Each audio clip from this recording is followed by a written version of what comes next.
मार्कडवाडी गावातील स्वाभिमानी मतदाराला प्रणाम। ज्या मतदारानं 1003 मतं या महायुतीला दिली आणि खऱ्या अर्थाने गेली 35 वर्षाची सत्ता उलटून टाकण्याचं काम या मार्कडवाडी गावाने केलं। हे मार्कडवाडी गाव जगाच्या नकाशावर आलेलं आहे आणि या मार्कडवाडी स्वाभिमानी जनतेचं आभार मानण्यासाठी म्हणून आम्ही या ठिकाणी आलेलो आहे। युतीची सभा या ठिकाणी घेण्यासाठी आलेला आहे।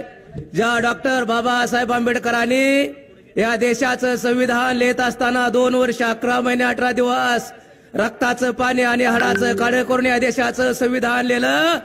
त्या संविधानाला जर कोण चॅलेंज करत असाल तर त्या संविधानाचा जर जो अपमान करत असेल तर अशा या जात चोराच्या विरोधात लढाई लढण्यासाठी रिपब्लिकन पक्ष या ठिकाणी मैदानात आहे।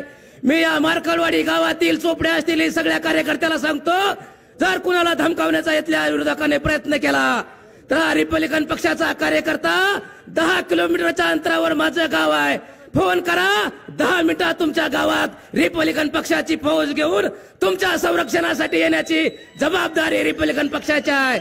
रामभाऊ सातपुते दमदार आमदार आहेत, 21 कोटीची कामं या मार्कडवाडीत केली आहेत आणि म्हणून रामभाऊ सातपुतेला 1003 मतं पडले। ते तुम्हाला या अगोदर मतं पडत होती त्याचं कारण होतं की तुम्ही भाजप बरोबर होता, तुम्ही महायुती बरोबर होता उत्तम जानकर, म्हणून तुम्हाला एका मतदान देत होतं।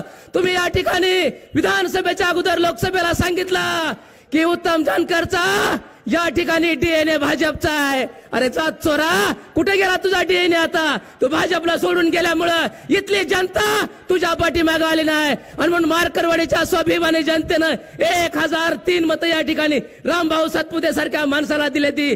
भविष्याच्या काळात कुणाला या ठिकाणी दंबाजी होणार नाही, कुणाला अन्याय होणार नाही, कुणाला अत्याचार होणार नाही हा विश्वास देण्यासाठी या ठिकाणी आलाय। आपल्या सगळ्या मार्कडवाडी गावाचं पुन्हा एकदा धन्यवाद देतो, स्वाभिमानी जनतेला प्रणाम करतो, या ठिकाणी थांबतो। जय भीम, जय भारत, जय संविधान।